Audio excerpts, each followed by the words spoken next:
Welcome to today's call. We are going to be talking all things doing hard things. Does that make sense?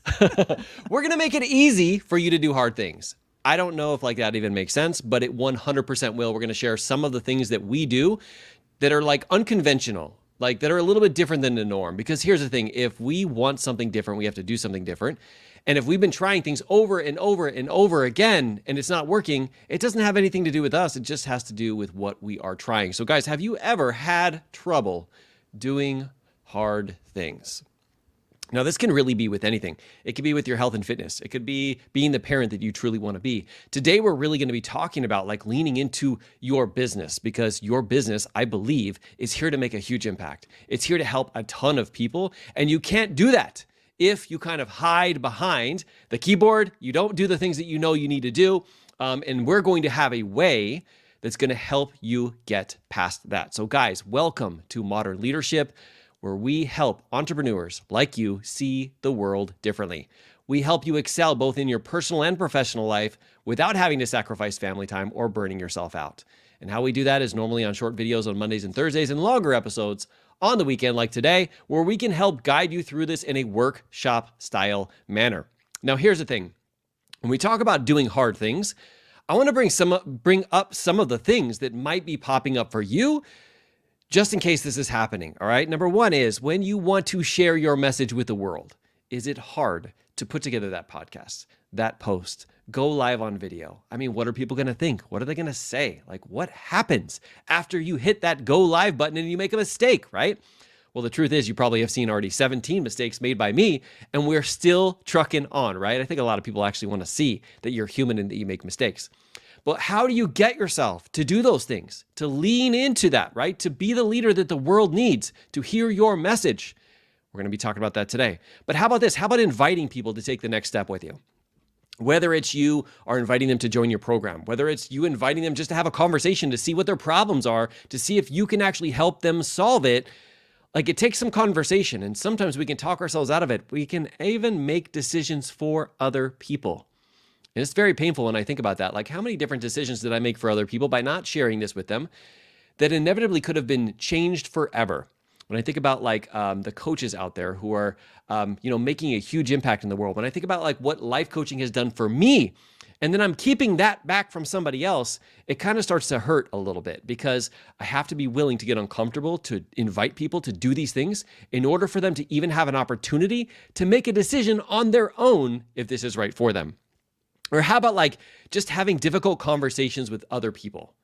Whether that's your spouse, whether that's your kids, whether that's some people at work, maybe it's somebody in your business, maybe it's somebody on social media, maybe it's your family, maybe it's your parents. There's always difficult conversations that we know that we should have, but we talk ourselves out of having those kind of conversations. When we know setting up those conversations, getting some boundaries in place would really, truly be a game changer, not only for us, but for them.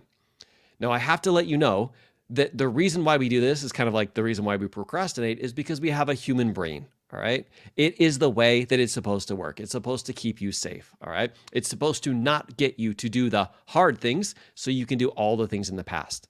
Now, I want to let you know that you're off the hook, all right?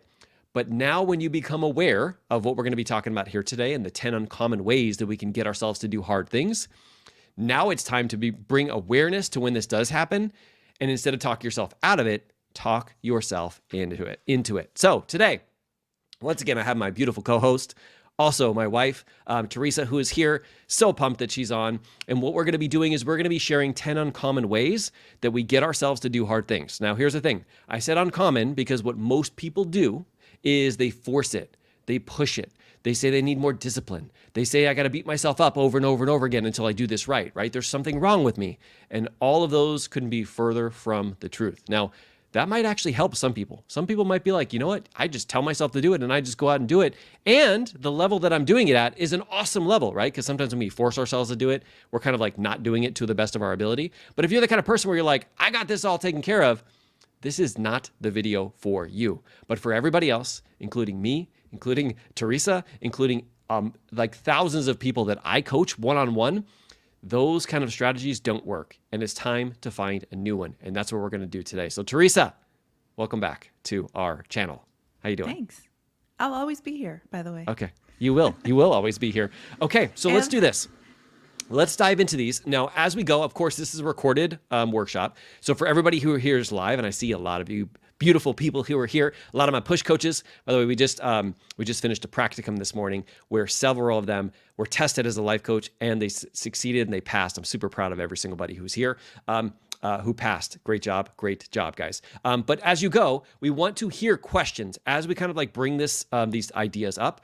I want you to think about like how this applies to you and which one of these you really get like pulled towards. All right. Now, if you're watching the replay, you can absolutely do that. But we love to get like some back and forth conversation with our people who are here live with us, so we can really help dive deeper into these depending on your specific situations. Okay. All right. So Teresa, you want to jump in? Do you want to start with like the number one uncommon way to get yourself to do hard things? Or do you want to just expand on what I talked about? Anything? yeah, I do a little bit. So when we're talking about like the hard things, it could be anything, right?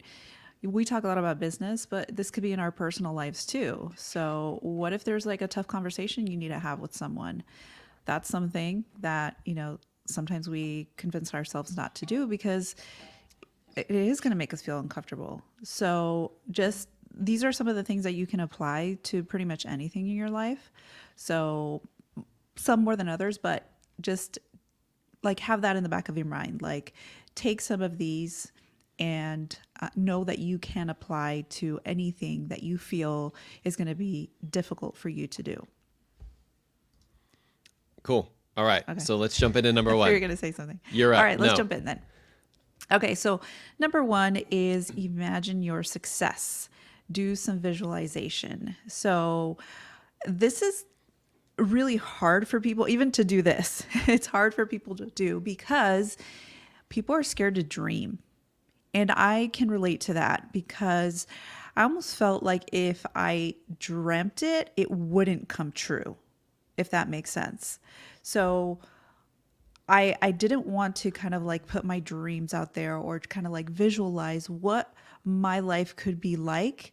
And it held me back, right? And when you're thinking about like the hard things, that could be building a business. That is something that is really hard. Like I have to like say that all of you guys that come here on a weekly basis and listen to us, you're doing the hard thing because people will not, they won't push themselves to reach the next level. And you guys are doing that on a daily basis.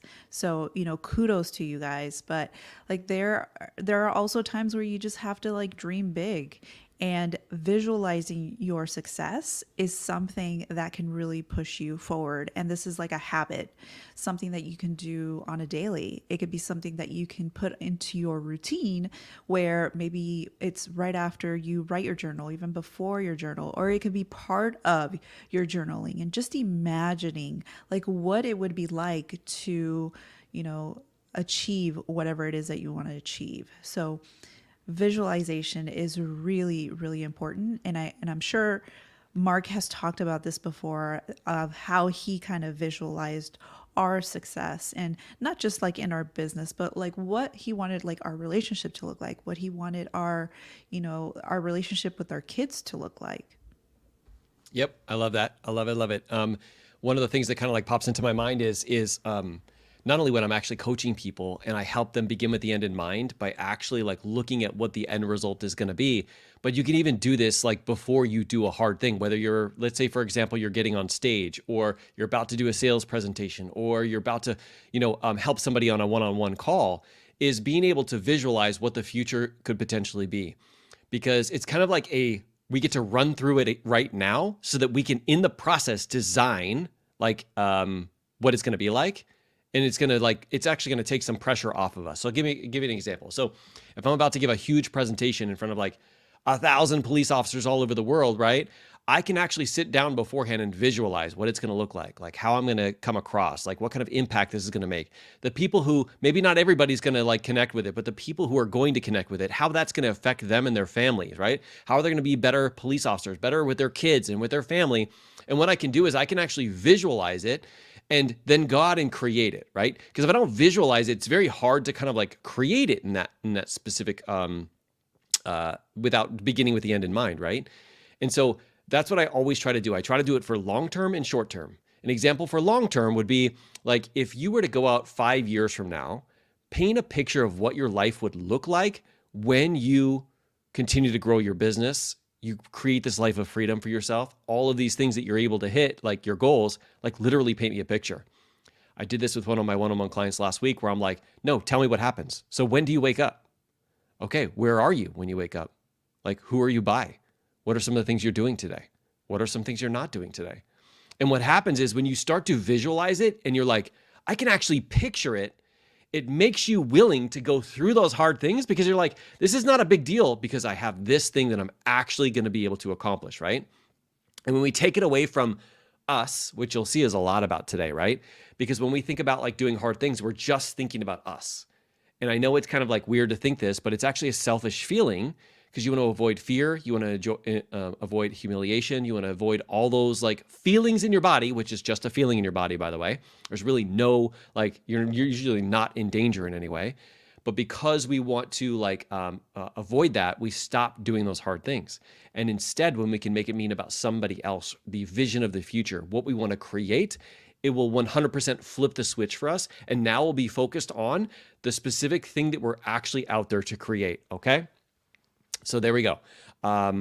Really all about visualization. I definitely love that a lot. All right. Number 2. And by the way, as we go, I don't think that you should try and do all of these. I think you should pick one and see which one like really resonates with you. We're sharing these 10 because we've worked with a lot of clients one-on-one and we've found different successes and different things that have helped people. And other things are like visioning the future. Like that's not my thing. That's not my jam. That's cool. We've got 9 more for you, but find one that speaks loudest to you. Okay. Next one is, and I love this one, it's find a different area that will challenge you so that you can bridge the gap of the area that you're currently struggling with right now. So let me give you an example, all right? So I like to realize that when I do hard things in other areas, I actually can think about, I can actually succeed over here too, because it's the same thing. It's like building the same muscle, but it's now using the muscle from over here to over here. So Teresa and we originally did a Spartan race. And what I decided to do against my doctor's advice and against my wife's advice is I decided I'm going to do the Spartan trifecta again, which is a mud race that is 3, 6, and then 13 miles. There's like 25 different obstacles. Like you get really dirty. There's a lot of stuff. You get hurt, all those great things. And I decided that this year I'm going to prove that somebody with Crohn's disease, somebody who's 45 years old can still crush a Spartan race and can still do hard things. And so I decided to sign up for it. And everybody's like, what are you doing? Like, that's crazy. And it's because I know that when I complete these quests, these races, it literally is evidence that I can do hard stuff. If I could do hard physical stuff, dude, pushing play on a video or, on a podcast or something like that is like a piece of cake, right? And so what I do is I look in other areas that like I'm willing to take on the hard things and I do them and I get uncomfortable and I succeed. And as a result, now I can move it over into this other area. And that's what I've done. So 2 weekends ago, I did the first Spartan sprint. And afterwards, I was like, I felt like I got my butt handed to me. But I'm also like, guess what? I'm still here. And I've still been able to do it. And this month in May, I'm actually doing a second one, which is the sprint, which is the longer one, just for that very reason. Because I know when I do hard things in this area, it makes me able to pull that over into another area. So if you're somebody who loves doing like some type of like physical activity like that, or something that challenges you in one area, really think about that. Like, how can I continue to do something that's very hard in this area? Because it'll make everything over here so much more simple. All right, that was my second one. Anything on that? No, I'm just proud of you. Oh, thanks. Even though you were like, I give you a hard time. What are you doing? Don't do that. That's stupid. I did. Do I sound like that? Oh my No, gosh. you didn't. You didn't. Okay. But it just sounds good for video. Okay. So number 3. Okay. So the next one is very similar to the first one about visualization, but this time you're actually writing it down. So write down the reasons for wanting to do the things that you're trying to do. This is so powerful because there's something about writing things down. It's almost like you're putting it, like, what's the saying? Like you're, Putting the cart before geez, the horse. what? No. You're writing things. Never mind. We're really bad at analogies and stuff. But so writing it down is something that you can do daily. I think this is something that people don't normally do because it just feels kind of like, it feels kind of boring to just like write it down, and it almost like takes away from the excitement. But it's the opposite. It's like it's constantly in the front of your mind, that thing that you want to do or that goal that you want to achieve. It's in the forefront of your mind because you are constantly writing it down. Am I like choppy and stuff? You are a little bit, but we actually are having like some internet problems, but we're all Yeah. good. All right. Did you need to finish on that or you're done? No. Okay. Yes. Go ahead. So, I definitely love, so here's the thing. I am not the journal type person. Like, have you ever heard yourself say that, by the way? That's just a story. I'm just going to throw it out there for my coaches on here. You ever thought that you're not the journal type person? Well, I'm not typically the type of person who likes to sit down and write all of my thoughts on paper. And I think the reason why is because I can't read it. My writing is like terrible. It's like worse. It's terrible. But when I come down to like in the morning time to reframe my mind in terms of being willing to do hard things and learning things and growing and like reminding myself of what I'm fighting for, and also being thankful of what I've like been able to create and all been given, reminding myself of those things, reminding myself I can do hard things, reminding myself of what the goal is, what the vision is an important thing. So we talked about number one was like sitting down and thinking about what you want to create, right? Like visualizing it, seeing yourself on stage, seeing yourself grab, the diploma if you're going to school, seeing yourself like doing those things, right? It's super important, but then you have to have a way to like systematize it so you continue to bring it up, right? You've ever felt that where you're like, you felt on fire after you participated in a specific workshop, maybe it was a live event. Maybe it was one of these YouTube videos and you're like, I just felt on fire. So then you want to do that more often, right? That's like evidence that is like proof that you have to do, like, instead of learning new things, actually just continue to do the same things that actually fired you up. So if you're somebody who's really good at visioning, figuring out how can I carry this in to like every other day this week?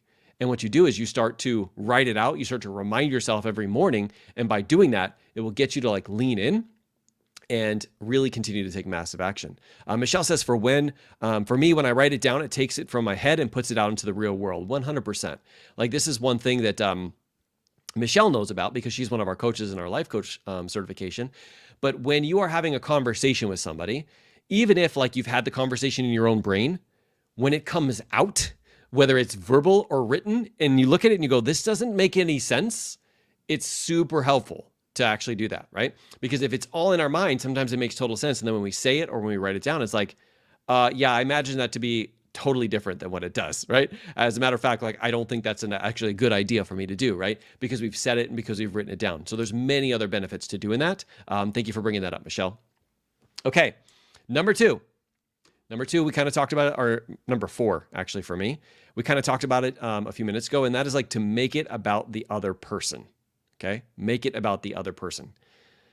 Whenever I'm like right before going to do something, like literally right before I push this go live button here in StreamYard, which makes it look so awesome, like I can still get a little nervous, right? I've been up since like 2 this morning doing practicum tests for my life coaches, and my brain is like super foggy. And it's very easy for me to convince myself like, hey, just skip it, like, move it like later or whatever. And what we don't realize is that we're making it about us instead of the other person. So instead, I thought about who are the people who are going to watch this YouTube?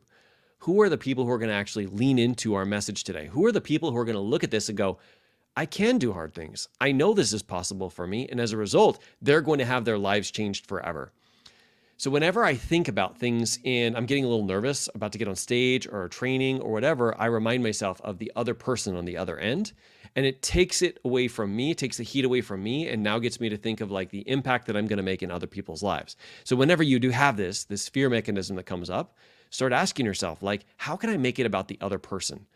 How can I make it about the impact that I'm going to make? How can I make it about my family? Now, for those of you guys who are not a part of our life coach certification, you know, for me, my heart voice always comes in the terms of my family, because I know that if you ask me, are you going to do this for Andrew or Alyssa or Teresa? Like if that was on the line, I'm going to do it 100% of the time, right? If it was just about me and maybe just about like the outside world, I may or may not do it, especially if it's for me, I probably won't do it. But if I can make it be like, as a result, like my kids are going to be affected and Teresa's going to be affected, I'm going to do that every single day of the week. And so I know that that is like my superpower now. And so I can use it for me instead of like what we typically do is using it against us, right? So I'll lean into that, knowing that when I make it about my kids, when I make it about the impact it's going to make on Teresa, I'm more likely to do those hard things and to not even like care that they're hard, because I know that I'm doing this for them, right? It's kind of like gets back to our why. And when we realize that we can find our why by asking that question, like the impact that it's going to make, it makes it so that it's not so hard to do those things. Okay. Anything to add on that? Yeah, it is. It's like you do have to reframe it that way, because it's so much easier for us to do things for other people. You know, it just sometimes it feels selfish to think about just ourselves, but when there's other people involved, then it's different. It's a different feeling. All right, so let's see. So the next one is to use urgency, make the deadline much closer. So this is what I mean.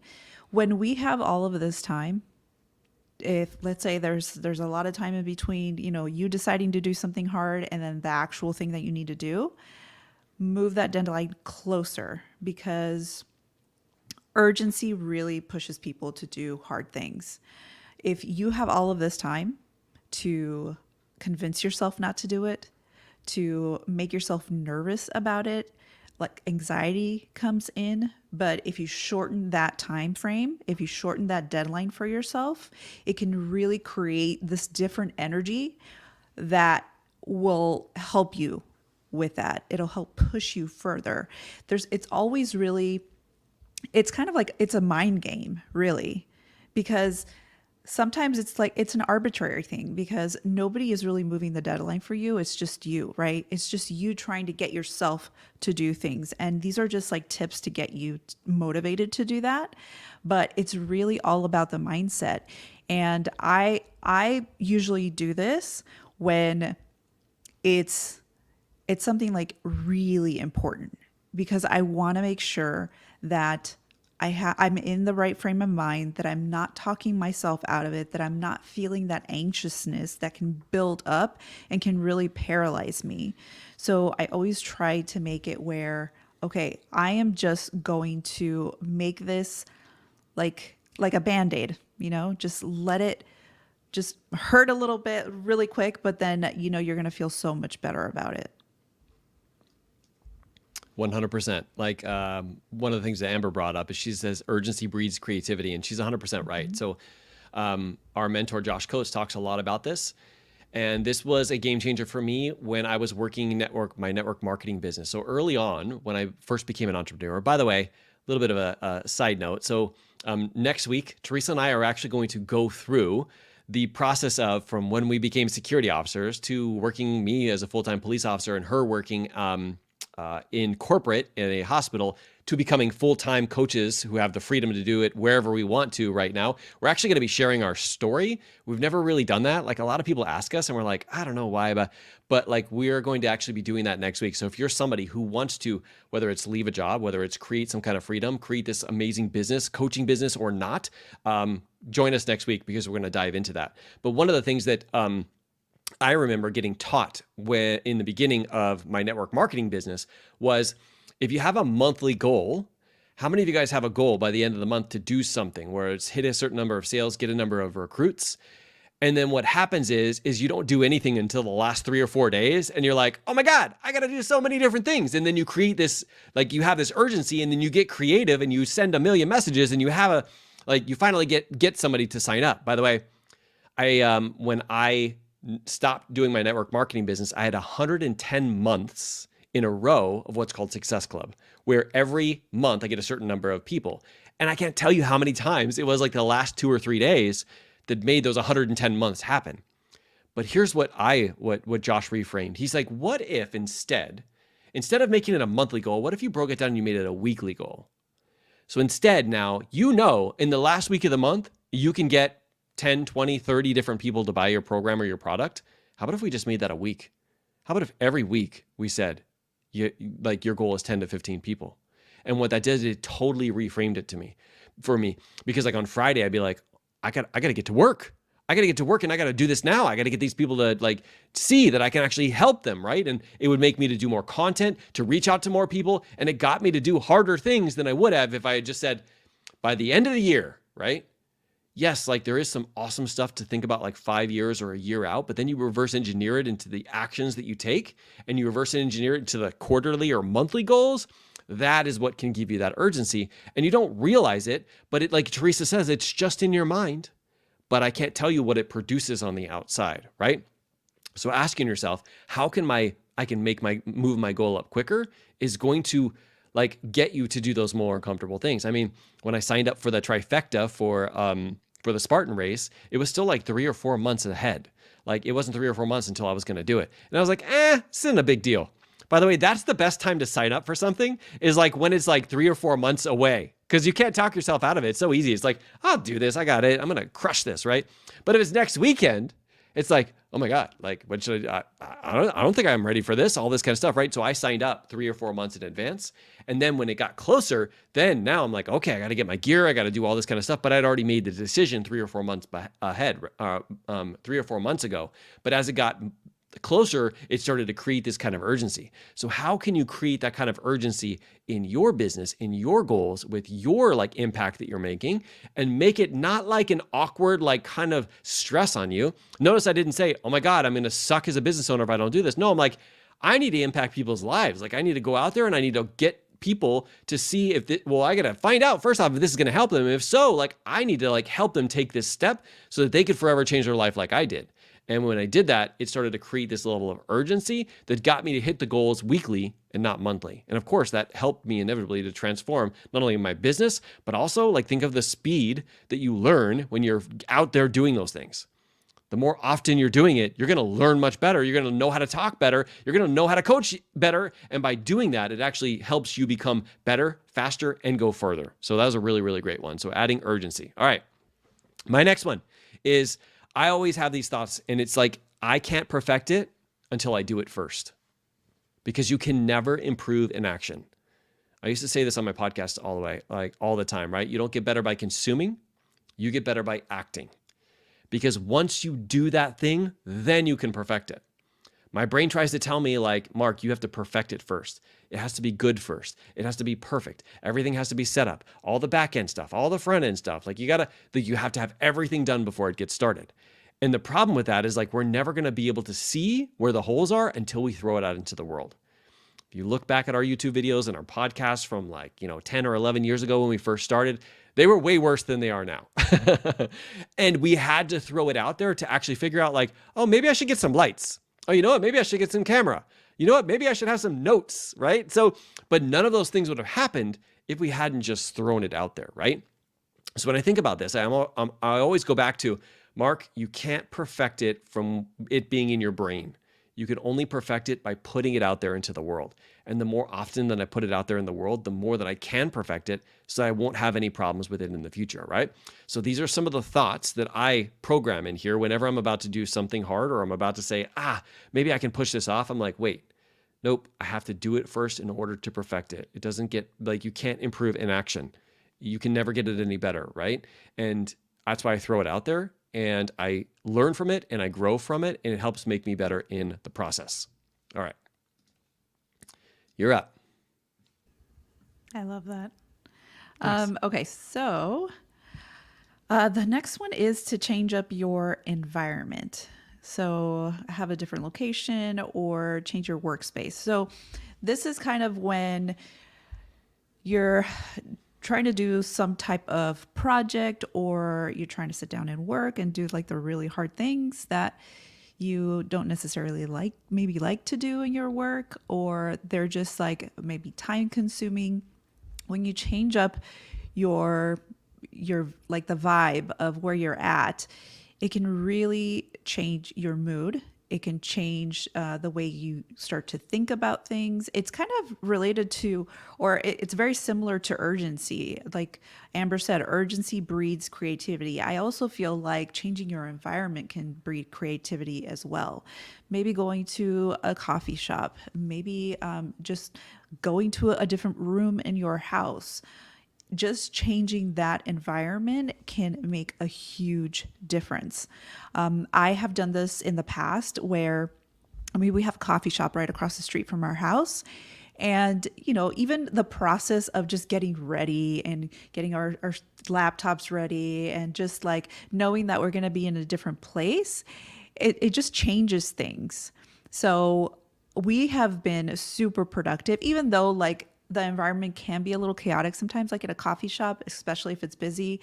There could be some distractions, but if you have kind of like a set of things that you want to do, that can also kind of like change things up a bit and just help you like create better things and come up with better solutions and just get you to do the things that you feel are hard to do.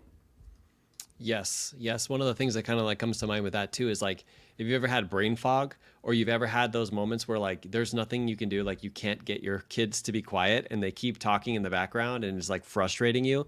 Like we could just say, hey, why don't you go through a push method? Oh, but also like, why don't you go somewhere else so that you don't have to actually go through a push method, right? And so sometimes we want to set ourselves up by changing the environment, whether it's even sometimes I'll just go on a walk, right? So if I need to find a different solution or a different way of doing that hard thing, like sometimes just like sitting there thinking about it in the same environment is not going to be helpful, but going out for me on a walk or going out to the coffee shop and just letting my brain like wander wherever it wants to wander is sometimes all I need, like 10 minutes and I'm back in and I'm ready to do that hard thing, right? It just changes up the environment and that changes up my brain a little bit too.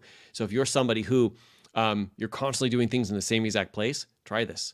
Move somewhere else. It could be somewhere else in your house. It could be somewhere else outside in the real world. It could be you going to the pool. Josh Coates, we talk about our mentor a lot, but for him, whenever he wants to think about like a hard decision that he has to make, he goes swimming in the pool. And he comes back with like 37 million ideas, and my brain is spinning from the number of ideas he has. That's his thing, is like going into the pool for some reason helps him just get a different energy around things, right? He'll be in the pool, it's like 30 degrees outside. But it's because like that's what happens, right? Some people meditate, some people, do like read a book or whatever. Some people lean into their mentors, some people get one-on-one coaching, right? And when they do that, it like helps them reframe it and get them to think about, okay, like this is something that not only I want to do, but I know it's going to make a huge impact, right? But if you're still stuck in that same environment, sometimes you're stuck in the same thoughts because your thoughts sometimes are related to the environment that you're in, okay? All right. Next one is, I want you to think about this, all right? This is another story that I love to say, and that is like, I was made to do hard things. You were literally made to do hard things. You've done hard things. You've literally lived and survived, and you're here still. You're watching this video. Like, you've done hard things. Even turning on this YouTube video was, believe it or not, a hard thing because there are so many other times where you could have just spent your attention and your time other places. And realizing that you have done hard things and reminding yourself, you know what? These are the things that I've been able to do. And because I've able to do this, I can do this just the same. For example, so for me personally, having lost 100 pounds and now having kept it off for like 10 years, I remind myself of that whenever like I have a thought about like, how am I going to help this person? Like, am I sure that I'm going to be able to do this? Am I going to be able to help this doctor now that I'm life coaching? Because I've never been a doctor before, right? And what it was like, I realized like I've done some really hard things. I've done some hard things losing weight. I've done some hard things with, our kids being born. I've done some hard things with like my LAPD career. Like all of those things literally give me the right to actually help other people. That's the frame that I really lean into. I'm like, I've done hard things. I was actually made to do hard things. And so when this comes up, it's just no big deal, right? This is no big deal. The worst thing that I can feel is a feeling in my body. Like that's the worst thing that could happen is I get a feeling in my body and I don't want that to control my whole entire life. Instead, I want to lean into I've done hard things before and I can 100% keep doing them again. All right, you're up. I think that's one of the most powerful ones because we tend to forget that we've done some crazy things, and we've survived.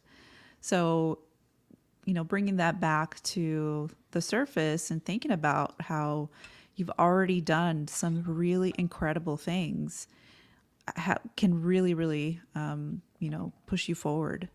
So, love that. Okay, so the last one for me is one of these really uncommon ones, and that's music. I really love music. I love all kinds of music. For me, and this is like also a productivity hack, but when I really need to get focused on something on my laptop and like I really have to pay attention to what I'm doing, I turn on classical music. I don't normally listen to classical music at any other time, but I know there's some science behind this, but I couldn't tell you what it is, but I just know that there is science behind it. But putting on classical music can really help me calm down and get super focused on the task that I'm doing. But, let's say that you do want to, like, let's say have a hard conversation with someone and you want to pump yourself up and you want to have that energy so that you can think on your feet and be like, come at this with like a good frame of mind. Just get like your blood flowing and just start dancing, get some music feel like positive and motivated. Like that can really pump you up. I know that I work out regularly. However, I still don't like working out. I've been working out for how long has it been now? Consistently? Like 12 Like years. 12 years? Yeah, like 12 years. And I still don't like to do it. I mean, there are times when I am like, oh, okay, like it depends on the workout, but for the most part, it's just a habit. And I don't really love to do it. However, if I put on my headphones and I turn on some music, like something that is like upbeat or just something that I like a genre that I really like, it changes everything. And if it's a hard workout, I'll look at the time and I'm like, oh my gosh, like it's over and I've burned 350 calories because I'm just like, music will do that to you.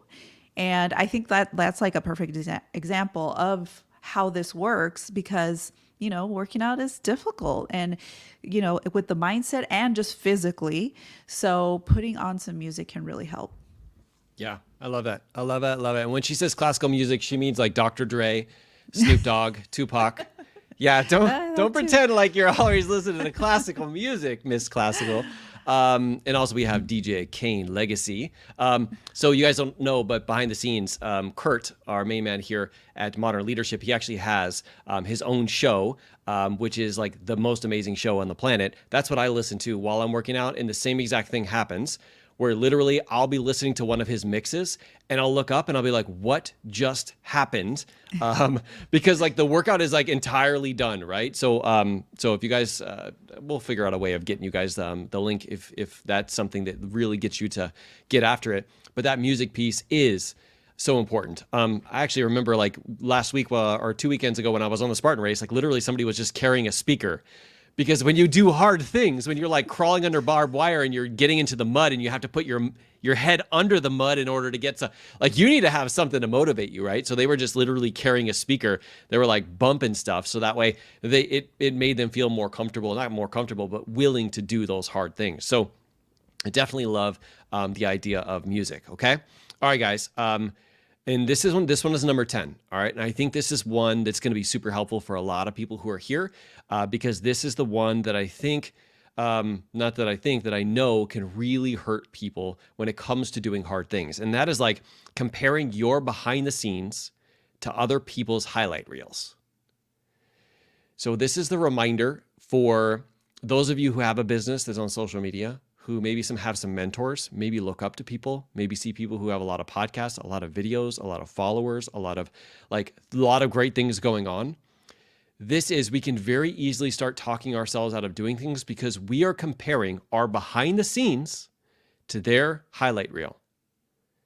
Let me just tell you, I have had a lot of conversations with people who are $1 million earners who their life is falling apart. And you wouldn't see that from social media. Now, I'm not saying this because like I don't want you to get after it. I'm not saying this because that's what's going to happen when you become that kind of successful person. But I'm saying this because everybody's life is 50-50. You're going to have 50% awesome experiences, 50% negative experiences, 50% positive feelings, and 50% negative feelings. They're actually just there. They're there to tell you something, right? They're not there to think that your life is better or worse than anybody else's. There's always going to be 50-50 in your life. But comparing your behind the scenes to everybody else's highlight reel is not fair to you or to anybody that you can inspire out there. There's people out there who are watching you right now, and they're thinking that it's not possible for them because they're looking at your highlight reel, reminding them of where you came from, but at the same time, knowing that you don't have everything, all your ducks in a row, you're still struggling with things. Not only does it help empower them, but it also reminds you that your mentors, the people you look up to, have the same thing going on. So do not compare your behind the scenes with other people's highlight reels. It will be the quickest way to convince you not to take action. Remember, there's people out there who need to hear your message. They are suffering. They are struggling. They don't even think it's possible to get through the thing that you were able to get through. They don't even think it's possible. And the only way they will is if they hear your message. So do not dim your light just because you see somebody else's light is really bright. We need everybody's light collectively, all right? That is the power of leadership, not the power of like just you making money for your business. This is what happens in the leadership realm. It's not the easy times that literally make us great leaders. It's the hard times when we lean in anyway and we're willing to show not only our successes, but also our failures and our faults. That really where we make the most impact. I want you to think about like incredible leaders that you look up to. What is it that they do? Like, how is it they like are real authentic? They put their stake in the ground, that you know what they believe in, but also you know when they make mistakes, when they come up short, because they're usually not, they're willing to share those things because they know that it's so powerful when they can see, everybody can see that they're just humans. This is just the whole experience. It also gives everybody else hope that it's possible for them too. And we appreciate you so much for doing that, okay? Now, you guys might get to this point and you might say, you know what, but I would really love it if I could like work on my confidence, especially before I do those hard things. Because confidence is a big part of the equation, right? We talk about the difference between confidence and self-confidence, and I'll actually leave you a link to a workshop that we did so you can tap on the screen at the end of this to really dive into our self-confidence workshop. But really, like, it's the idea of it doesn't matter if you've done it before. Self-confidence has to do with your willingness to feel fear and do it anyway, knowing there's only two potential outcomes. Number one is you do it right, and number two is you learn. Of course, if you want to dive deeper into that workshop that we'll leave. But I just want to say how much I appreciate you for being the light, especially in the times of darkness, all right? It's what we need now more than ever. I appreciate you so much for doing that. Thank you for making it to the end of another show. Teresa, you got anything else you want to go out with? No, I think that's the best way to end it. Okay, we appreciate you guys so much. You guys crush the weekend, and we'll talk to you real soon, all right? All right, bye, everybody. Bye.